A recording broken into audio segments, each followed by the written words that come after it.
মৃত্যুটা আপনার কাছে হঠাৎ করে চলে আসবে। আজ পর্যন্ত শুনেছেন যে কারো কাছে মৃত্যু বলে আসছে আমি অমুক দিন আসব? এই জন্য মৃত্যুর একটা বৈশিষ্ট্য হলো মৃত্যু আপনার কাছে হঠাৎ করে আসবে।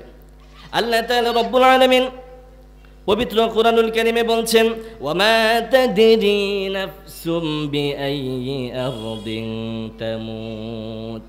আল্লাহ তাআলা তিনি হলেন আল্লাহ তাআলাই একমাত্র জানেন তোমাদের মৃত্যু কোন জমিনে হবে, কখন হবে, কোন স্থানে তোমাদের মৃত্যু হবে, এটা মাত্র একমাত্র আল্লাহ তাআলা জানেন। আল্লাহ তাআলা ছাড়া দুনিয়ার আর কোনো মানুষ এটা জানে না। ঠিক কিনা বলুন? আমার প্রিয় ভাইয়েরা, হযরত দাউদ আলাইহিস সালাতু ওয়াস সালামের নাম আপনারা শুনেছেন। হযরত দাউদ আলাইহিস সালাতু ওয়াস সালামের কাছে মালাকুল মাউত এসেছে। মৃত্যু যে কারোর কাছে বলে আসে না তা ঠিক, তবে মৃত্যুর আগে আল্লাহ তাআলা আপনাকে কিছু পরোয়ানা পাঠান, কিছু বার্তা পাঠান, কিছু চিঠি পাঠান আপনার কাছে, যেন আপনি মৃত্যুর জন্য কি করেন, প্রস্তুতি গ্রহণ করেন। হযরত দাউদ আলাইহিস সালাতু ওয়াস সালাম আল্লাহর পয়গম্বর, ওই দাউদ নবীর কাছে মালাকুল মাউত আসলো, মৃত্যুর ফেরেশতা আসলো। মৃত্যুর ফেরেশতা যখন দাউদ আলাইহিস সালাতু ওয়াস সালামের কাছে আসলো, দাউদ আলাইহিস সালাতু ওয়াস সালাম বললেন, মান আনতা, তুমি কে, তোমাকে তো আমি চিনতে পারছি না।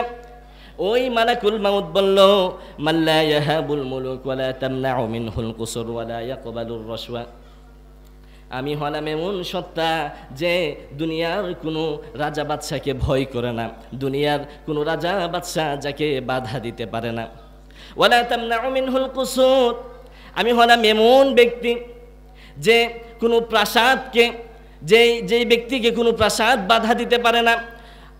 অতঃপর দাউদ আলাইহিস সালাতু ওয়াস সালামের কাছে মালাকুল মাউত বলছে, ওয়ালা ইয়াকবালুর রাশওয়া, আমি হলাম এমন ব্যক্তি যে কোনো দিন সুদ অথবা ঘুষ গ্রহণ করে না।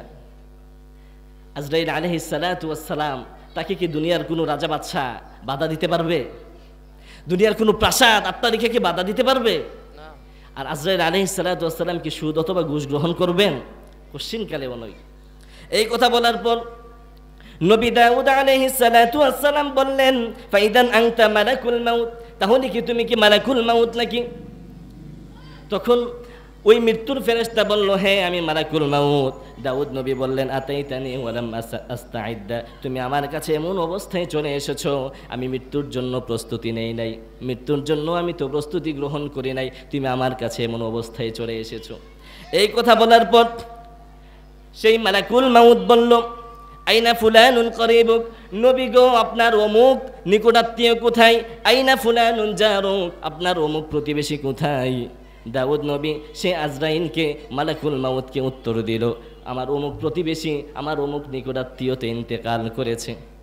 অতঃপর দাউদ নবীকে মালাকুল মাউত বলল, আমা কানা লাকুম ফীহিম ইবরাতুন লিতাস্তাইদ্দা, নবী তাদের মৃত্যুতে তো আপনার জন্য পরোয়ানা ছিল, তাদের মৃত্যুতে আপনার জন্য শিক্ষা ছিল, আপনি তাদের মৃত্যুতে শিক্ষা গ্রহণ করেন নাই। তাদের মৃত্যু থেকে যদি আপনি শিক্ষা গ্রহণ করতেন তাহলে তো আপনি মৃত্যুর জন্য প্রস্তুতি নিতে পারতেন। এজন্য আমার প্রিয় ভাইয়েরা, এখান থেকে যেটা বুঝতে পারলাম সেটা হচ্ছে যে আমার কোনো নিকট আত্মীয়, আমার প্রতিবেশী মারা যাচ্ছে, বুঝতে হবে ওই ব্যক্তি যেহেতু মারা যাচ্ছে, আমার মৃত্যু আসারও বেশি দেরি নাই, আমার মৃত্যু হঠাৎ করে চলে আসতে পারে।